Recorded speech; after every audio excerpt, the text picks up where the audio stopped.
The objections that we have an objections list.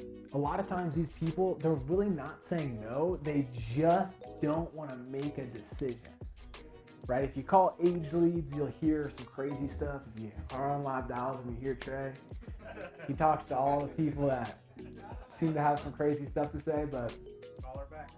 yeah, Trey hammers the phone and he seems to get everybody that's mad or something, but Trey always overcomes their objections, right? And so the idea is when people do say no or say I'm not interested or whatever, it's really interesting. And a couple of us were talking about it. It's like, you would think that they really wouldn't want to get it because they're rude or they are saying no. But what happens is, as you kind of overcome it, you massage it out. You're like, do you have anything though?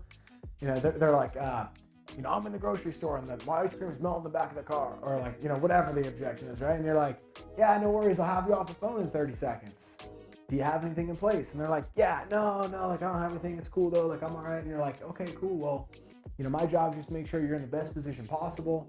I guess what had you looking around the first place? And they're like, look, I really got to go. Yeah, and just so I can be more prepared for the next time that we do speak, who are you looking to protect? And they're like, oh, my daughter. And you're like, you don't have anything in place for your daughter? And they're like, well, I don't. And then, you're like, all right, well, there's over 30 companies and we could see what's out there for you.